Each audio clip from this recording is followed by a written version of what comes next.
हरे कृष्ण कृष्ण कृष्ण हरे हरे, हरे राम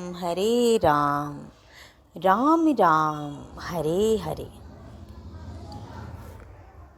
श्रीमद् भगवद गीता यथारूप अध्याय 2 गीता का सार, श्लोक नंबर 36, 37, 38।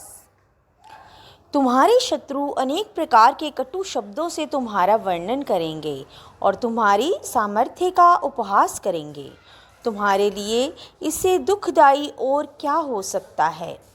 तात्पर्य है, प्रारंभ में ही भगवान कृष्ण को अर्जुन के यथाचित दया भाव पर आश्चर्य हुआ था और उन्होंने इस दया भाव को अनार्योचित बताया था।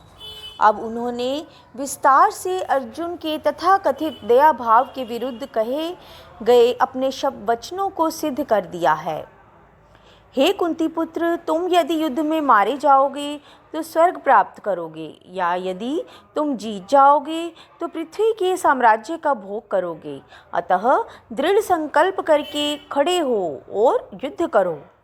तात्पर्य है, यद्यपि अर्जुन के पक्ष में विजय निश्चित न थी, फिर भी उसे युद्ध करना था, क्योंकि यदि वह युद्ध में मारा भी गया तो वह स्वर्गलोक को जाएगा।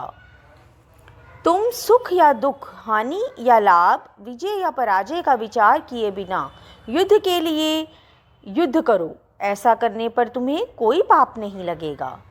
तात्पर्य है, अब भगवान कृष्ण प्रत्यक्ष रूप से कहते हैं कि अर्जुन को युद्ध के लिए युद्ध करना चाहिए, क्योंकि यह उनकी इच्छा है।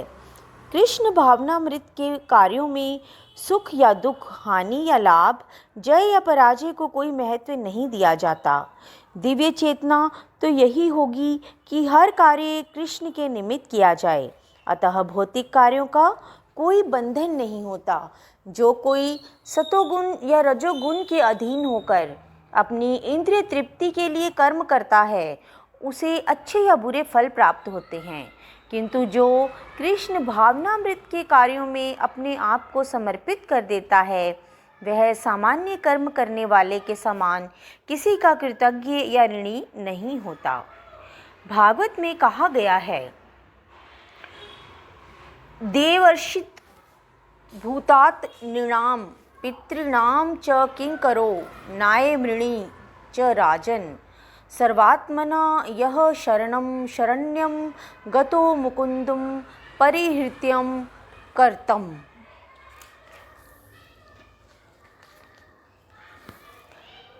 जिसने अन्य समस्त कार्यों को त्याग कर मुकुंद श्री कृष्ण की शरण कर ली है, वह ना तो किसी का ऋणी है और न ही किसी का कृतज्ञ, चाहे वे देवता, साधु, सामान्य जन अथवा परिजन, मानव जाति या उसके पितर ही क्यों ना हो। इस श्लोक में कृष्ण ने अर्जुन को अप्रत्यक्ष रूप से इसी का संकेत किया है। इसकी व्याख्या अगले श्लोकों में और भी स्पष्टता से की जाएगी। तो बोलिए, हरे कृष्ण कृष्ण कृष्ण हरे हरे, हरे राम राम राम हरे हरे।